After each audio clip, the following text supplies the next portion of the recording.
नमस्कार, हमारे YouTube channel में आपका स्वागत है। आज हम बेसिक ऑटोमोबाइल इंजीनियरिंग में ब्रेकिंग सिस्टम के बारे में पढ़ेंगे। अर्थात व्हीकल में जो ब्रेक्स लगे हुए होते हैं उनके बारे में पढ़ेंगे। वो उनका उद्देश्य क्या है, पर्पस क्या है, किस सिद्धांत पर आधारित होते हैं, उनकी इंपॉर्टेंस क्या है, आदि चीजें हम इसमें पढ़ेंगे।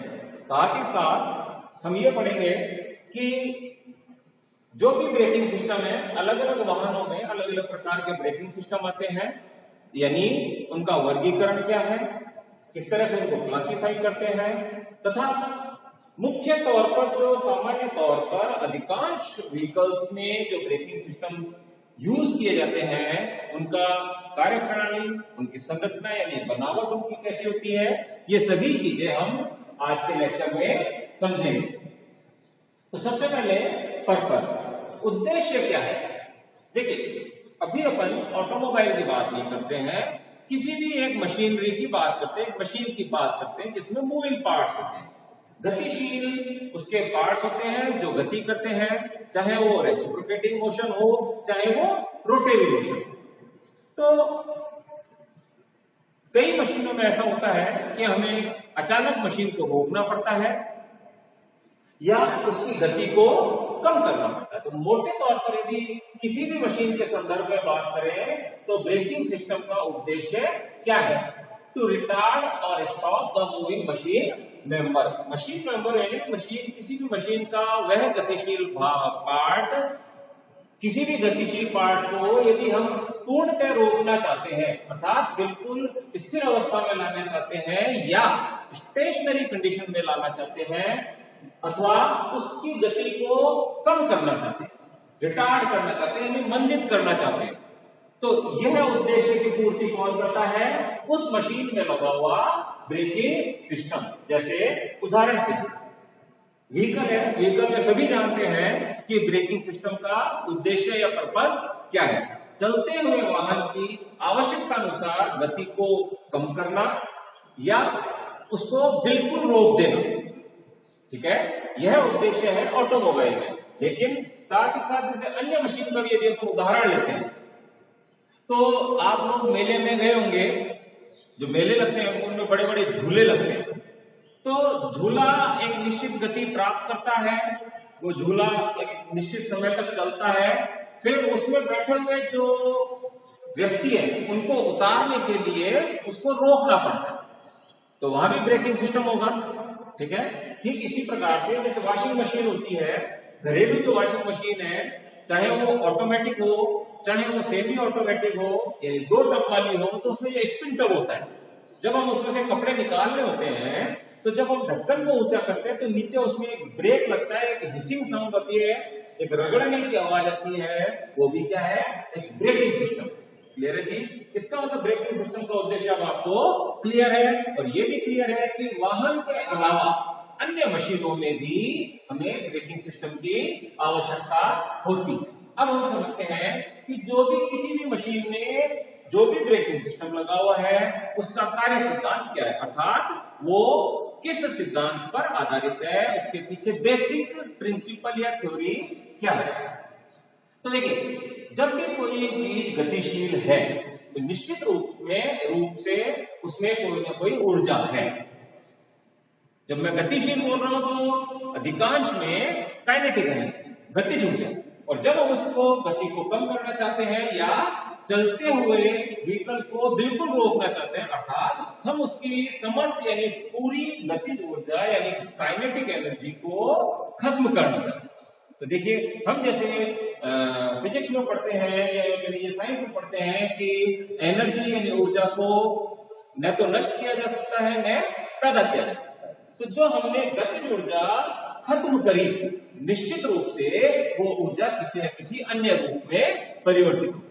तो ब्रेकिंग सिस्टम इसी सिद्धांत पर आधारित है कि ये जो ब्रेकिंग सिस्टम किसी भी मशीन में होता है, इस सिद्धांत पर आधारित है कि जो भी मूविंग मेंबर है, ठीक है, जिसको कि हमें ब्रेकिंग सिस्टम के द्वारा रोकना है, उसकी जो भी ऊर्जा है उसको वो अवशोषित कर लेता है, यानी ब्रेकिंग सिस्टम उस ऊर्जा को सोख लेता है, मूविंग सिस्टम से उस ऊर्जा को निकालकर सोख लेता है। किस प्रकार से? अलग अलग मशीनों में अलग अलग सिद्धांत तरीका यूज कर सकते हैं। जैसे सामान्य तौर पर जो व्हीकल्स होते हैं उनमें अपन घर्षण का सिद्धांत यानी प्रिंसिपल ऑफ फ्रिक्शन काम में लेते हैं। किसी भी चीज को यदि हम दबाते हैं और घर्षण पैदा होता है तो समस्त ऊर्जा घर्षण के कारण ऊष्मा ऊर्जा में यानी हीट एनर्जी में बदल जाती है।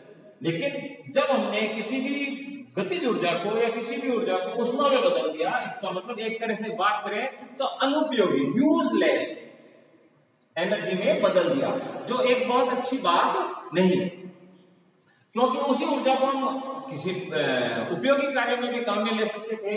तो कई जगह पर हम ब्रेकिंग सिस्टम में इलेक्ट्रिक जनरेटर लगा देते हैं जो कि वाहन को की गति को तो कम करता है, लेकिन उस गतिज ऊर्जा के द्वारा एक एक्सल पर पहिए की एक्सल पर हम जनरेटर लगा देते हैं, वहां से बिजली भी पैदा हो सकती है जो अंत में जाके जो वाहन में बैटरी लगी है उसको चार्ज भी कर सकती है।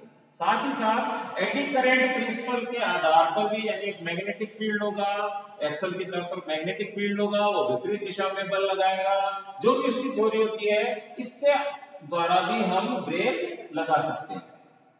कई बार आपने देखा होगा जैसे हवाई जहाज होते हैं, ग्लाइडर होते हैं, ग्लाइडर, ठीक है, या रेसिंग कार्स होती है, जिनमें कि फ्रिक्शन के कारण ब्रेक लगाना, उतना ज्यादा ब्रेक लगाना जितना कि आवश्यक है उसको रोकने के लिए, वो पैदा नहीं हो पाता है यदि घर्षण के कारण। तो हम क्या करते हैं, इस प्रकार के व्हीकल्स के ऊपर फ्लैप्स लगा देते हैं। फ्लैप मतलब एक पत्ती, इस तरह से एक कोई भी बोर्ड या पत्ती जो कि व्हीकल ही जा रहा है उसके ऊपर यदि मैंने इस तरह की कोई बोर्ड या पत्ती लगा दी तो हवा का जो विपरीत दिशा में दाब बनेगा वो वाहन को रोकने में मदद करेगा, अर्थात वो इनडायरेक्टली यदि बात करें तो ब्रेकिंग का कार्य करेगा, यानी व्हीकल में रिटार्डेशन पैदा करेगा और व्हीकल को रोक देगा। ठीक इसी प्रकार से पैराशूट होता है, जो प्लेन लैंड करता है तो प्लेन में ब्रेकिंग सिस्टम ठीक उसी प्रकार के होते हैं जैसे अपने व्हीकल्स में होते हैं, ठीक है। लेकिन यदि मान लेते हैं सड़क और टायर के बीच का घर्षण इतना पर्याप्त नहीं है कि उसको एक निश्चित न्यूनतम दूरी में रोक सके, तो हम क्या करते हैं, जैसे ये प्लेन है, ये लैंड हो रहा है, ये प्लेन लैंड हो रहा है, ठीक है, और यहाँ नीचे टायर्स इसमें लगे हुए हैं, वो सड़क पर चलते हैं, जो भी इसकी व्यवस्था है, तो हम पीछे इसमें एक पैराशूट भी खोल देते हैं। ये पैराशूट, तो ये पैराशूट क्या करेगा, हवा इसमें सही हो जाएगी तो हवा का इस पर प्रतिरोध या विरोध होगा, रेजिस्टेंस होगा, तो एक एडिशनल ब्रेकिंग फोर्स पैदा होगा, यानी किसी न किसी प्रकार से हर एक ब्रेकिंग सिस्टम का सिद्धांत क्या रहा कि मूविंग बॉडी की जो भी ऊर्जा है उसको एब्जॉर्ब करना। कुछ ब्रेकिंग सिस्टम उसको उपयोगी एनर्जी, यूजफुल एनर्जी बदल देते हैं, अन्यथा अधिकांश में वो हीट एनर्जी में कन्वर्ट हो जाता है। क्लियर चीज? तो ये इसका प्रिंसिपल या कार्य सिद्धांत। अब कि हमें ये ब्रेक सिस्टम पढ़ना इतना आवश्यक क्यों है, ठीक है, इसकी बनावट वगैरह पढ़नी है, लेकिन ये स्टीयरिंग सिस्टम के साथ मिलकर व्हीकल का सबसे इंपॉर्टेंट कंट्रोल यूनिट होती है ब्रेक। अर्थात यदि ब्रेक नहीं है तो आप व्हीकल को अपनी इच्छा के अनुसार या ट्रैफिक के अनुसार आप उसको कंट्रोल नहीं कर पाएंगे। इसका मतलब ये हुआ कि जो ब्रेकिंग सिस्टम है उस पर हमारा बहुत बहुत बारीकी से, बहुत गहराई से उस पर ध्यान रहना चाहिए, उसकी मेंटेनेंस प्रॉपर होनी चाहिए। हमारा ध्यान ये रहना चाहिए कि ब्रेक जो है अपनी अधिकतम दक्षता या एफिशिएंसी के हिसाब से काम करें, क्योंकि यदि ब्रेकिंग सिस्टम फेल हो गया या वो उसने पूरा एफिशिएंटली वर्क नहीं किया तो जो सवारियां या पैसेंजर्स उसमें बैठे हुए हैं उनकी जान को हमेशा खतरा रहेगा। इसलिए ये एक बहुत इंपॉर्टेंट कंट्रोल यूनिट होती है। अब देखिए, अब सवाल ये उठता है जो एक, अब मैं थोड़ा इंपॉर्टेंट एस्पेक्ट इस ब्रेकिंग सिस्टम का डिस्कस कर रहा हूं, यानी एक मैकेनिक्स। और सिंपल मैकेनिक्स है कि जब हम ब्रेक लगाते हैं तो गाड़ी रुकती क्यों है, व्हीकल रुकता क्यों, यानी घर्षण। अब हम डिस्कस करेंगे फ्रिक्शन। बहुत हालांकि आप डिटेल में इसको थ्योरी ऑफ मशीन में या अप्लाइड मैकेनिक्स में भी पढ़ते हैं, यहाँ पर हम केवल इतना सा पढ़ेंगे कि व्हीकल को रोकने में फ्रिक्शन किस प्रकार से एक्शन में आता है। क्लियर है चीज? तो अब हम पढ़ते हैं फ्रिक्शन। देखिए फ्रिक्शन होता क्यों, हम यहाँ पर फ्रिक्शन यानी घर्षण की बात बहुत मैंने पहले बोला डिटेल में नहीं पढ़ेंगे। हम यहाँ पर किस फ्रिक्शन के बारे में पढ़ रहे हैं, स्लाइडिंग, यानी दो सरफेस यदि आपस में रगड़ते हैं उनके बीच में रगड़ लगती है, यानी इस तरह से रिलेटिव सापेक्ष गति होती है, तो जो सॉलिड सरफेस, दो सॉलिड सरफेसेस के बीच में जो गति का विरोध होता है उसको हम बोलते हैं स्लाइडिंग, यानी रगड़ के कारण। तो देखिए बेसिकली होता है कि मान लेते हैं ये व्हीकल का टायर या व्हील, ठीक है, व्हील, और ये सरफेस है यानी रोड। मेरे चीज व्हीकल क्यों चल रहा है, यानी इस दिशा में। अब हमें इस व्हीकल को रोकना है। तो देखिए क्योंकि अभी अपन ने व्हीकल का व्हीकल में जो ब्रेक सिस्टम होता है उसका न तो कार्य प्रणाली समझी है किस तरह से कार्य करता है, न ही उसका कंस्ट्रक्शन समझा है कि किस किस तरह के कौन कौन से पार्ट्स होते हैं। लेकिन फिर भी सामान्य तौर पर आप सभी जानते हैं कि व्हीकल में ब्रेक किस तरह से कार्य करते हैं। ब्रेक किस तरह से कार्य करते हैं कि एक घूमता हुआ पहिया है, हम इसको किसी न किसी प्रकार से दोनों तरफ से दबाएंगे, तो जिस चीज से दबा रहे हैं उसमें उसके और इस पहिए की सतह यानी रिम, जो पहिए की रिम है इस पर दो गुटके होते हैं ब्रेक के, जैसे साइकिल में ब्रेक होते हैं, वो इससे टच होंगे। जितना जोर से इसको दबाएंगे उतना ही घर्षण पैदा होगा किस किस के बीच में, wheel and shoes, wheel and shoes. Shoes का मतलब वो ब्रेक शूज गुटके, जैसे साइकिल में होते हैं रबर के दो गुटके होते हैं जो ब्रेक लगाते हैं तो वो पहिए पर दबते हैं, रिम पर दबते हैं, ठीक है। ऐसे ऑटोमोबाइल में, कार में होते हैं, वो डिटेल में बाद में सुनेंगे। तो पहला फ्रिक्शन तो हुआ व्हील एंड शूज के बीच। क्लियर है चीज? तो देखिए हमने घर्षण बल किस पर लगाया, व्हील पर, व्हील की रिम पर। तो कौन रुकेगा? जब हमने ब्रेक लगाया तो बेसिकली जो पहिया घूम रहा था हमने उसको घूमने से रोकने के लिए घर्षण बल लगाया। जो यहां पर यदि यह घूम रहा है तो घर्षण बल इस दिशा में, अर्थात जब ड्राइवर पेडल दबाता है, ब्रेक पेडल दबाता है, या साइकिल या स्कूटर का जब अपन हाथ का ब्रेक दबाते हैं तो अंततः जाकर वो गति, लीवर की गति या पेडल की गति कहां पहुंचती है, शूज तक, और वो शूज ब्रेक ड्रम या रिम पर दबते हैं और घर्षण पैदा होता है। तो देखिए हमने किसको रोका, हमने इस पहिए की घूर्णन गति को यानी व्हील के रोटेशनल मोशन को रोका, व्हील के रोटेशनल मोशन को रोका। तो क्या व्हीकल रुकेगा? अब मोटे तौर पे यदि अपन बात करें तो हर व्यक्ति जवाब देगा सर बिल्कुल रुकेगा। अब मैं आगे परिस्थिति बताता हूं तो आप बताइए क्या वो रुकेगा? मान लेते हैं कि सड़क यानी रोड और इस पहिए के यानी टायर के बीच में यहां पर चिकनाई है यानी ऑयल है, बहुत अच्छा ऑयल है, तो क्या ये व्हीकल रुकेगा? बिल्कुल नहीं रुकेगा। अब ये कैसे चलेगा? पहले टायर में लुढ़कता हुआ चल रहा था, अब ये टायर बिना रुके हुए रगड़ता हुआ आगे चलेगा, इस तरह से सीधा चलेगा। अब ये घूमेगा नहीं, रोटेशन नहीं होंगे, यानी जिस क्षण पर मैंने ब्रेक लगाया उस क्षण पर यदि यहां पर कोई निशान था तो वो ऊपर ही चलेगा, वो घूमेगा नहीं, केवल फिसलता हुआ रगड़ता हुआ चलेगा। इसका मतलब ये हुआ कि क्या टायर यानी व्हील के रिम और ब्रेक शूज गुटके जो इस पर यहां लगे हुए थे, ये मान लेते हैं गुटका, जो इस पर ये ऊपर से दबाव डालेगा तो इन दोनों के बीच में घर्षण होगा, तो वो इसके रुकने को रोकेगा, इसके घूमने को रोकेगा। तो बेसिकली व्हील की रिम या व्हील और शूज के बीच में पैदा होने वाला घर्षण चलते हुए वाहन की सरल रेखीय गति को, लीनियर मोशन को नहीं रोकता। ये इंपॉर्टेंट पॉइंट है। इन दोनों के बीच का घर्षण केवल इसके रोटेशनल मोशन को रोकता है। ये यहां से बिल्कुल सिद्ध हो चुका है कि इन दोनों के बीच में चिकनाई होती, बहुत स्मूथ सरफेस होता, घर्षण लगभग 0 है, तो वाहन अब बिल्कुल फिसलता हुआ आगे चलता है, यानी ये टायर घूमता नहीं, केवल फिसलता हुआ आगे चलता। इसका मतलब हमें यदि व्हीकल को रोकना है तो घर्षण कहां पर होना चाहिए?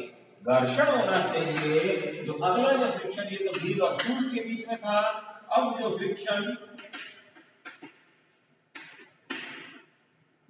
टायर और रोड यानी सरफेस के बीच में जो घर्षण है उसके कारण चलता हुआ व्हीकल रुकता है।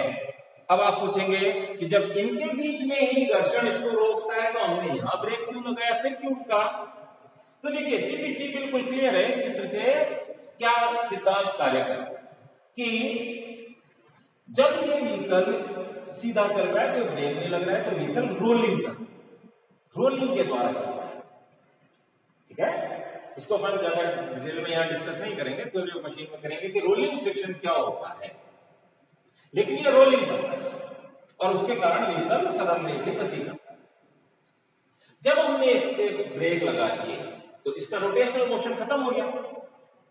रोटेशनल मोशन खत्म हो गया क्योंकि इसमें इनर्शिया था, यानी जड़त्व का, कौन सा, गति का। ये व्हीकल पूरा का पूरा व्हीकल का द्रव्यमान सीधा चलता हुआ आ रहा था, तो वो सीधा ही चलता रहेगा चाहे ये पहिया लुढ़कना बंद कर दे।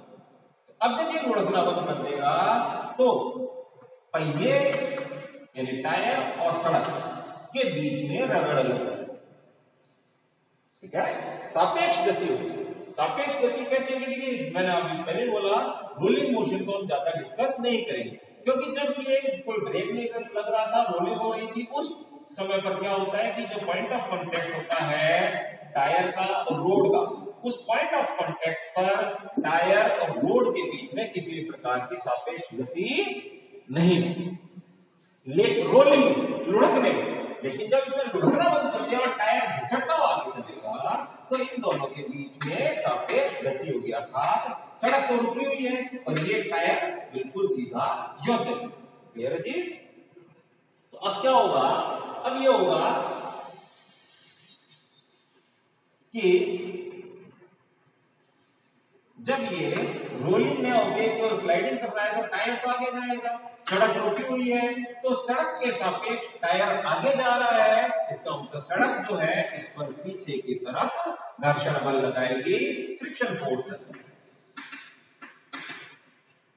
Friction force. और ये जो फ्रिक्शन फोर्स है ये रेस्पॉन्सिबल है चलते हुए व्हीकल को रोकने के लिए, या उसमें मंदन पैदा करने के लिए, या उसमें रिटार्डेशन पैदा करने के लिए ये घर्षण होना चाहिए। अब ये घर्षण क्यों आया?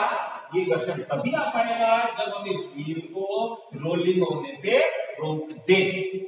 उसके लिए हमने यहाँ पर घर्षण को यूज किया। ठीक है, ज्यादा कैलकुलेशन पार्ट अपन यहाँ पर नहीं पढ़ेंगे, उसको हम पढ़ेंगे थ्योरी ऑफ मशीन। क्लियर है चीज? तो इस प्रकार से ये जो फ्रिक्शन है ये एक बहुत इंपॉर्टेंट रोल अदा करता है ब्रेकिंग सिस्टम में। ठीक है,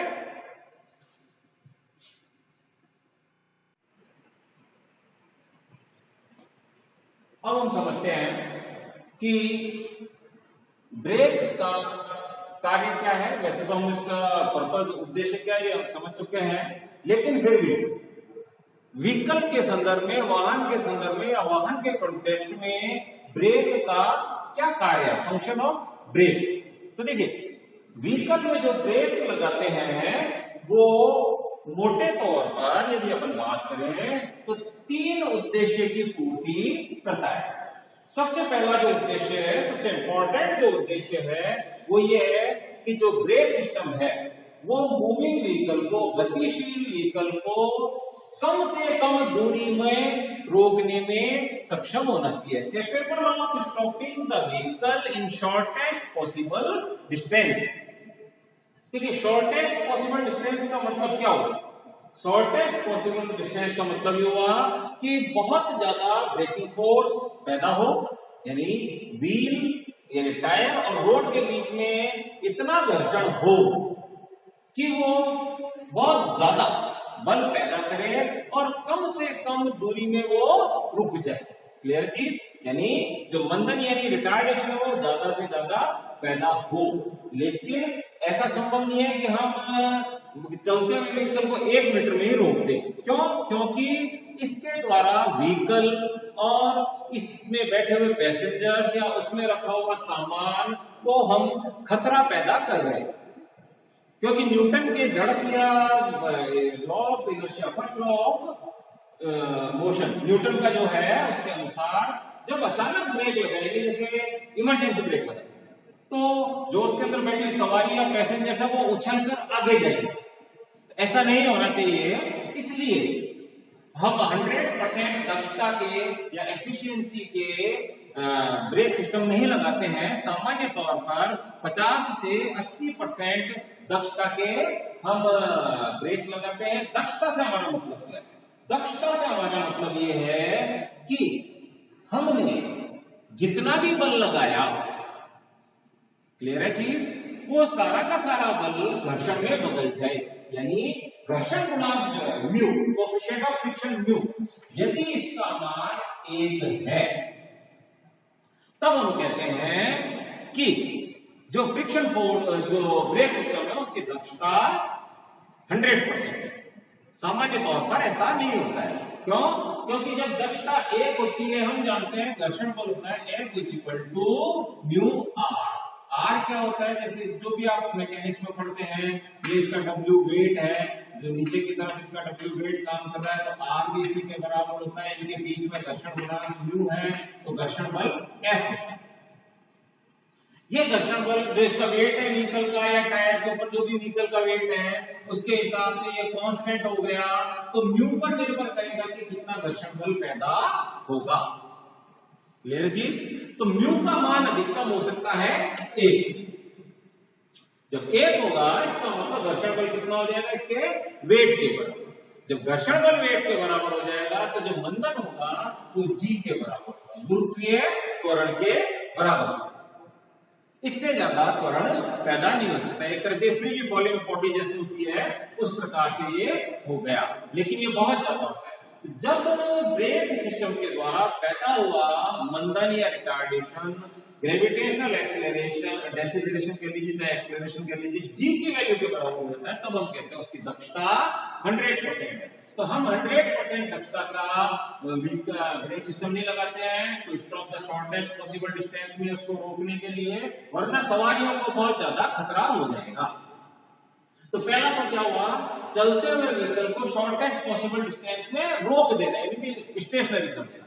फिर दूसरा है to help control the speed of the vehicle in traffic और ड्यूरिंग टर्न। देखिए कोई जरूरी नहीं है कि चलते वाहन को ब्रेक सिस्टम हमेशा रोकेगा ही, स्टेशनरी या स्थिर अवस्था में लाएगा। जब आप लोगों ने व्हीकल चलाया होगा तो ट्रैफिक में हमें ब्रेक लगाकर उसको कभी गति कम करनी पड़ती है, फिर एक्सेलरेटर देके ज्यादा करनी पड़ती है, या जब टर्न लेते हैं तो हम अपने अनुभव के अनुसार गति को कम करते हैं। तो ये सारा कार्य कौन संपादित करता है? ये सारा कार्य ब्रेक संपादित करता है। फिर इसके बाद में जो एक और इंपॉर्टेंट फंक्शन है, कार्य है ब्रेक का, वो है देखिए to hold vehicle in stationary position. Vehicle को रुकी हुई अवस्था में बनाए रखने के लिए हमें कई बार ब्रेक लगाना पड़ता है। अब आप कहेंगे सर एक ब्रेक लगा तो रखा है, ड्राइवर पेडल दबा के रखेगा, लेकिन कोई जरूरी नहीं है कि जब व्हीकल को स्टेशनरी पोजीशन में रोक के रखना है तो उस समय ड्राइवर या ब्रेक ऑपरेटर उसमें बैठा हुआ हो। जैसे उदाहरण के लिए यदि ढलान पर पार्किंग करना, तो यदि जो मेन ब्रेक है उस पर पेडल को दबा के रखेंगे तो व्हीकल निश्चित रूप से नहीं फिसलेगा नीचे, लेकिन क्या ड्राइवर उसी में बैठेगा? नहीं। तो उसके लिए हमें एक एडिशनल ब्रेक लगाने पड़ते हैं, जिसको अभी अपन आगे क्लासिफिकेशन में पढ़ेंगे, वर्गीकरण में पढ़ेंगे, पार्किंग ब्रेक। तो वो पार्किंग ब्रेक या मोटे तौर पर यदि अपन बोलते हैं हैंड ब्रेक। तो जब भी हम गाड़ी को पार्क करते हैं तो एक हैंड ब्रेक जरूर लगाते हैं ताकि गाड़ी स्वतः ही आगे लुढ़कने नहीं लग जाए, कोई ने पीछे से धक्का दिया और गाड़ी लुढ़कने लगी, तो उसको बोलते हैं to hold the vehicle stationary without the help of operator, यानी हमने परमानेंट उसमें ब्रेक लगा दिया। ठीक है, तो ये कार्य होते हैं ब्रेक के इसके अंदर, एक इसमें एक ऑटोमोबाइल में या वाहन। अब आता है कि एक अच्छे एफिशिएंट ब्रेकिंग सिस्टम में क्या क्या फीचर्स होने चाहिए, इसमें क्या क्या रिक्वायरमेंट है, एक अच्छे ब्रेकिंग सिस्टम की क्या क्या रिक्वायरमेंट है, उसमें क्या क्या होना चाहिए। तो उसमें यह है कि जितने भी पार्ट्स हैं उस ब्रेकिंग सिस्टम में, कोई लीवर लगा हुआ है, कोई वायर लगे हुए हैं या स्प्रिंग्स लगी हुई है, तो वो सब मजबूत होनी चाहिए, स्ट्रॉन्ग होनी चाहिए। तो क्योंकि जब हम ब्रेक लगाते हैं तो बहुत ज्यादा ब्रेकिंग फोर्स हम उस पर लगाते हैं, लीवरेज होता है, लीवर्स लगे होते हैं, लीवर्स क्या करते हैं, कम बल को अधिक बल में बदल देते हैं। तो अत्यंत अधिक बल लगता है, कहीं शियर होगा, कहीं टॉर्शन होगा, तो वो सभी प्रकार के प्रतिबल को ये सारे पार्ट्स सहन कर सकते हैं। फिर जब हम ब्रेक सिस्टम अभी आगे पढ़ेंगे, इनका कंस्ट्रक्शन पढ़ेंगे, तो जो गुटके होते हैं, शूज होते हैं, उनके ऊपर एक फ्रिक्शनल सरफेस अलग से लगाया जाता है, एक अलग से एक पैड लगाए जाते हैं जिनका घर्षण ज्यादा होता है, जिनको हम बोलते हैं लाइनिंग। जैसे आपने ब्रेक शूज साइकिल के देखे हो तो उसमें रबर के गुटके होते हैं, इसकी लाइनिंग हुई मान लेते हैं, या आपने मोटरसाइकिल के देखे हो तो ब्रेक शूज इस तरह से ब्रेक शूज होते हैं, इसके ऊपर यहाँ पर अलग से एस्बेस्टस या किसी अन्य चीज की एक पट्टी इसके ऊपर लगाई हुई होती है, तो इसको हम बोलते हैं लाइनिंग। तो एक बहुत अच्छी फ्रिक्शनल ब्रेक लाइनिंग होनी चाहिए ताकि घर्षण ज्यादा से ज्यादा हो। तो उसमें क्या क्या होना चाहिए, लाइनिंग में क्या क्या होना चाहिए, एक लो वियर। देखिए जब हम ब्रेक लगाते हैं तो अधिकांश में ब्रेक लगाते हैं जब हाई स्पीड होती है, तो बहुत तेज स्लाइडिंग सापेक्ष गति या रिलेटिव मोशन होता है, रगड़ लगती है, तो ब्रेक लाइनिंग जो है, जो हिस्सा है, ये ऐसा नहीं होना चाहिए कि जल्दी से घिस जाए। ठीक है, तो लो वियर होना चाहिए। एक इंपॉर्टेंट चीज है कांस्टेंट कोएफिशिएंट ऑफ फ्रिक्शन, तो घर्षण गुणांक होगा, लेकिन सामान्य तौर पर क्या होता है, जैसे जैसे जब दो चीजें रगड़ रही हैं और उनके बीच का तापमान बढ़ता है, तो ये जो घर्षण गुणांक होता है म्यू, ये तापमान के साथ बदलता है, और तापमान बढ़ता है तो ये कम होता है।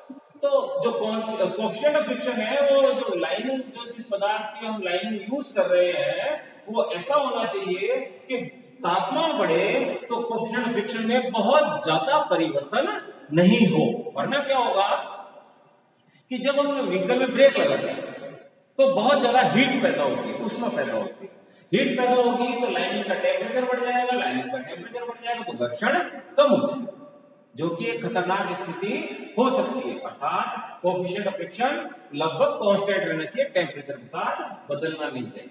साथ ही साथ जो ये लाइनिंग है, देखिए मैं लाइनिंग के बारे में बात कर रहा हूं, जो ये लाइनिंग है ये हाई हीट रेजिस्टेंट होनी चाहिए। क्यों? क्योंकि आजकल के जो मॉडर्न व्हीकल आ रहे हैं, अधिकांश आप देखेंगे हाई स्पीड व्हीकल, ठीक है, आसानी से 80-100 की स्पीड पर ये चलते हैं, और जब उस स्पीड पर हम ब्रेक लगाते हैं तो बहुत ही ज्यादा ऊष्मा या हीट पैदा होती है। तो ये लाइनिंग ऐसी नहीं होनी चाहिए कि ज्यादा हीट पैदा हो और जल जाए। आपने देखा होगा जब ट्रेन में ब्रेक लगते हैं तो एक स्मेल सी आती है, ऐसा लगता है कोई चीज जल रही है। तो ऐसा मटेरियल नहीं होना चाहिए कि जब हीट पैदा हो तो वो जल जाए और उसकी जो ब्रेकिंग प्रॉपर्टीज है, यानी ब्रेक लगाने के लिए जो घर्षण की जो उसके गुण है वो चेंज हो जाए। ठीक है, फिर अनअफेक्टेड बाय एटमॉस्फेरिक कंडीशन।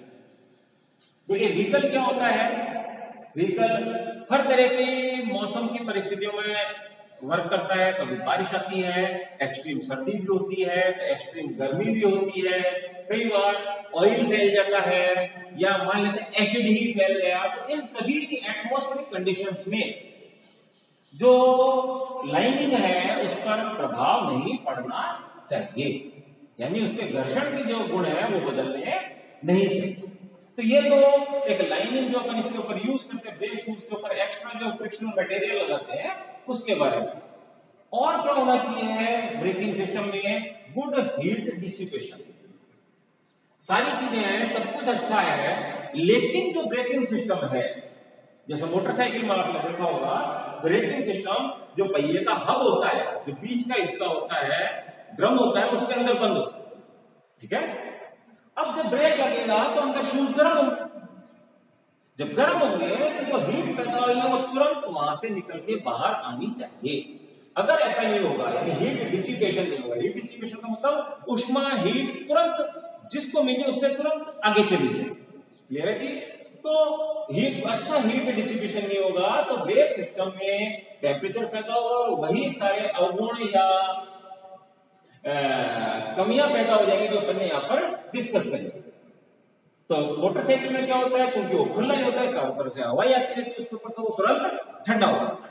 लेकिन जब कार होती है जिसमें पूरा व्हील डिस्क होती है, जहां पर हवा जाने की जगह नहीं होती है, तो हम उसमें छेद छोड़ते हैं, बड़े बड़े या सुराख छोड़ते हैं जिनमें से हवा ब्रेक ड्रम के ऊपर जाती है और वो ठंडा होता है। यानी ब्रेक सिस्टम में ये गुण होना चाहिए कि ऊष्मा जो पैदा है तुरंत वहां से हट जाए। फिर अल्टीमेटली जब मैंने आपको फ्रिक्शन के बारे में डिस्कस किया था, तो व्हीकल को रोकने का कारण कौन सा घर्षण है? टायर और सड़क के बीच का घर्षण। इसका मतलब ये हुआ कि ब्रेकिंग सिस्टम में टायर भी शामिल हो गया, तो टायर जो है वो बहुत अच्छी अवस्था में होना चाहिए, अच्छी कंडीशन में होना चाहिए। उसके ट्रेड्स जो होते हैं, उसके ऊपर जो दाने ग्रूव से खांचे से बने होते हैं, वो बिल्कुल सही होने चाहिए, यानी टायर घिसके चिकना नहीं होना चाहिए, वरना घर्षण कम हो जाएगा तो ब्रेक अच्छे से कार्य नहीं करेगा। तो अभी अपन ने डिस्कस किया ब्रेकिंग सिस्टम में उसके कार्य क्या है, फंक्शंस क्या है, तथा एक अच्छे एफिशिएंट ब्रेकिंग सिस्टम में क्या क्या होना चाहिए।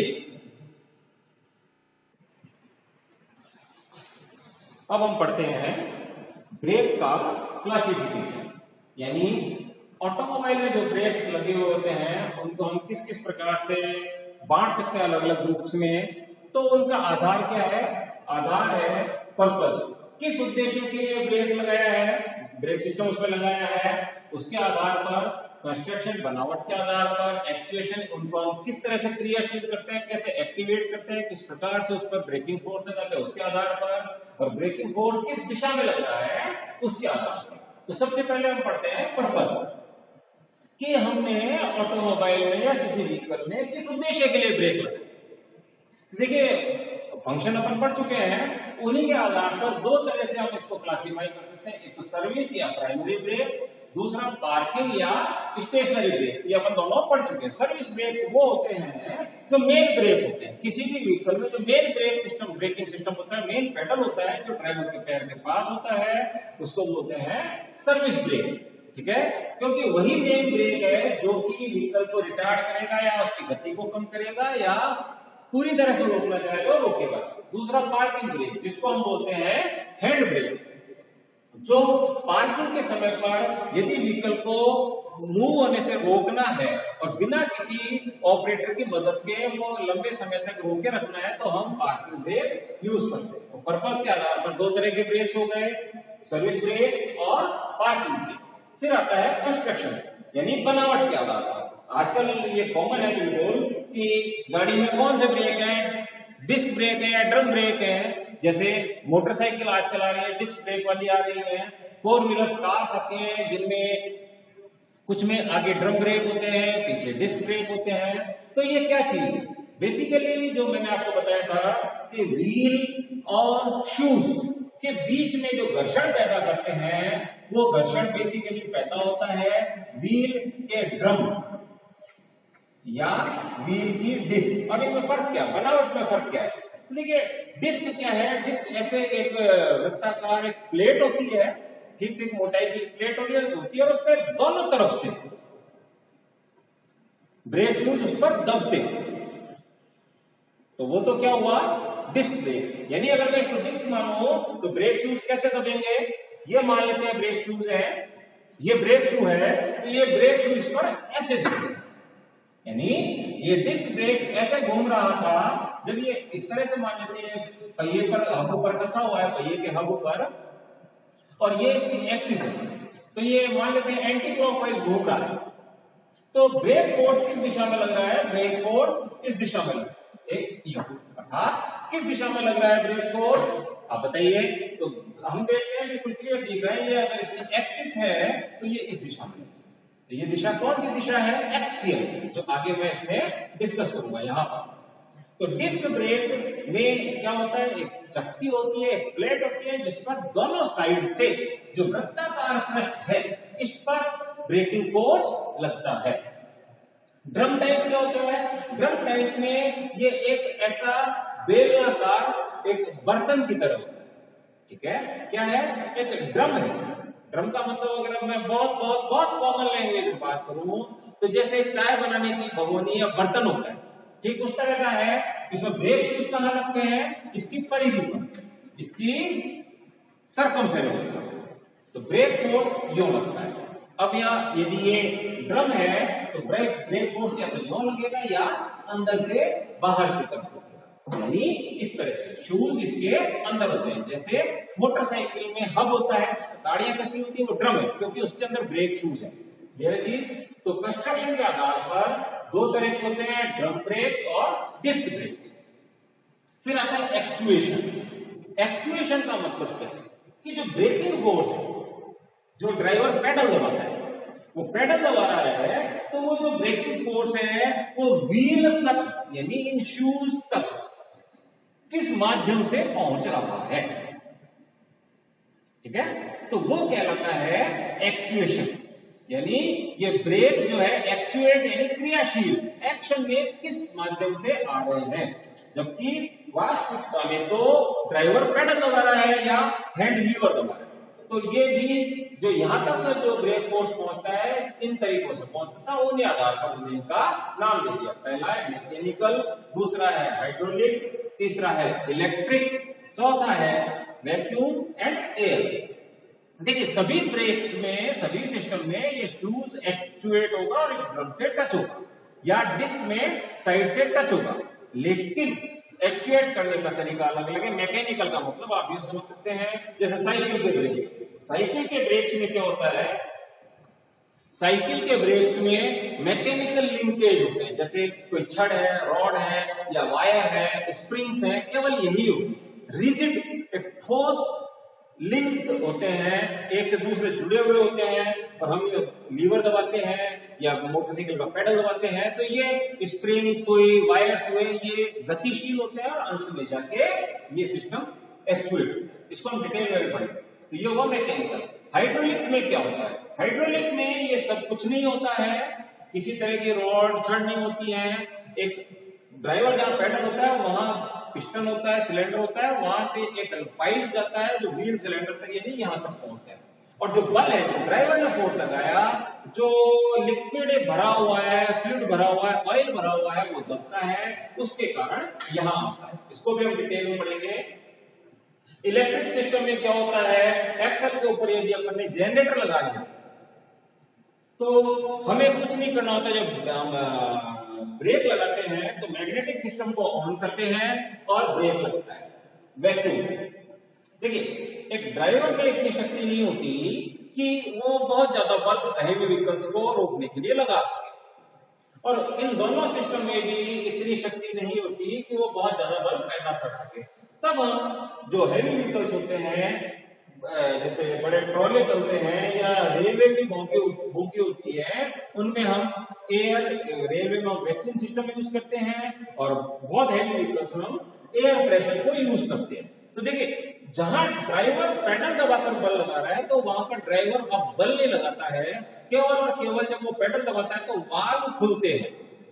सिस्टम में, ब्रेकिंग सिस्टम में वाल्व होते हैं, निर्वात के कारण दाब में अंतर होता है, और उस दाब के अंतर के कारण जो बहुत अधिक बल पैदा होता है, और वो अल्टीमेटली अंततः यहाँ तक पहुंचता है। ठीक इसी प्रकार से निर्वात की बजाय यदि हम कंप्रेस्ड एयर, संपीड़ित हवा के दाब को यूज करें तो भी हम अत्यधिक बल प्राप्त कर सकते हैं। तो ये जो वर्गीकरण है ये एक्चुएशन के अनुसार है, मैकेनिकल ब्रेक, हाइड्रोलिक, इलेक्ट्रिक, जो भी। अब आता है डायरेक्शन ऑफ एक्चुएटिंग फोर्स। जैसे मैंने अभी आपको बता दिया है कि जो ब्रेकिंग फोर्स है वो व्हील पर किस दिशा में लगता है। मैंने जैसे उदाहरण दिया था कि यदि इस दिशा में लगता है तो ये कौन सी दिशा है, देखिए ये केंद्र है तो ये कौन सी दिशा है, त्रिज्यीय। ये कौन सी दिशा है, त्रिज्यीय दिशा है। तो या डिस्क ब्रेक में वो यो लगेगा, ये कौन सी दिशा है, अक्ष, एक्सियल डायरेक्शन। तो एक्चुएटिंग फोर्स यानी इसको जो क्रियाशील करेगा, इसको जो एक्शन में लाएगा ब्रेक को, वो बल किस दिशा में लग रहा है। यदि रेडियल डायरेक्शन में है, जैसे एक क्लियर एग्जांपल यदि मैं दूं आपको, तो आपने रेल की बोगी के पहिए देखेंगे, उसके ऊपर ब्रेक शूज लगेंगे, तो वो रेडियल डायरेक्शन है। और मोटरसाइकिल में डिस्क ब्रेक देखेंगे, उनमें एक्सियल डायरेक्शन है। इस तरह से रेडियल और एक्सियल, सॉरी ये गलत लिख दिया मैंने, यहां पर ये ड्रम नहीं है, डिस्क लिखा है, डिस्क ब्रेक। एक्सियल कौन से होते हैं, डिस्क ब्रेक। क्लियर है चीज। अब रेडियल में भी दो तरह से बल लग सकता है, अंदर से भी और बाहर से। तो जैसे ट्रेन के डिब्बे में यदि ब्रेक देखें, तो ये ट्रेन का पहिया है, ब्रेक शूज यहां, इस तरह से ब्रेक शूज होते हैं। तो ये बाहर से अंदर की तरफ ये सिकुड़ते हैं, यानी कॉन्ट्रैक्ट होते हैं। तो बाहर से अंदर की तरफ है, इसलिए मैंने इसको लिखा एक्सटर्नल कॉन्ट्रैक्टिंग, बाहर से अंदर की तरफ सिकुड़ रहे हैं। तो ये रेडियल बॉडी के जो ब्रेक होते हैं वो एग्जांपल है रेडियल, कौन सा, एक्सटर्नल कॉन्ट्रैक्टिंग ब्रेक्स, ठीक है। इसी तरह से इंटरनल एक्सपेंडिंग ब्रेक्स, जैसे मोटरसाइकिल में होते हैं, ये ब्रेक ड्रम होता है, इसमें अंदर शूज होते हैं अंदर। इनको हम सब चीजों को, इनका कंस्ट्रक्शन, इनकी बनावट, इनके कार्य प्रणाली कैसे, वर्किंग क्या होता है, सब पढ़ेंगे। तो ये ब्रेक ड्रम है और ये शूज बाहर, जब हम ब्रेक लगाते हैं तो बाहर की तरफ फैलते हैं और इस ड्रम से टच होते हैं। तो ये अंदर है इसलिए इंटरनल, और फैलते हैं इस तरह से फैलते हैं तो एक्सपेंडिंग। तो ये जो है डायरेक्शन ऑफ एक्चुएटिंग फोर्स के हिसाब से रेडियल, एक्सियल, क्योंकि रेडियल दिशा में है, ये भी रेडियल दिशा में है, तो इंटरनल एक्सपेंडिंग, एक्सटर्नल कॉन्ट्रैक्टिंग। और डिस्क में एक्सियल होता है, जो मैंने बताया था कि ये इस दिशा में होता है। तो इस तरह से हम ब्रेक्स को क्लासिफाई करते हैं। मेरे नेक्स्ट लेक्चर में हम समझेंगे जो ब्रेक्स हमने यहां पर ये देखे हैं, मैकेनिकल, हाइड्रोलिक, इनका वास्तविक, इनकी संरचना, इनकी बनावट, इनका कंस्ट्रक्शन क्या होता है, मास्टर सिलेंडर क्या होता है, व्हील सिलेंडर क्या होता है, इनमें क्या क्या प्रॉब्लम आ सकती है, ये सभी मैं मेरे नेक्स्ट लेक्चर में आपको बताऊंगा, जिसका वीडियो लिंक मैं इस वीडियो के डिस्क्रिप्शन बॉक्स में भी दे दूंगा। Thank you.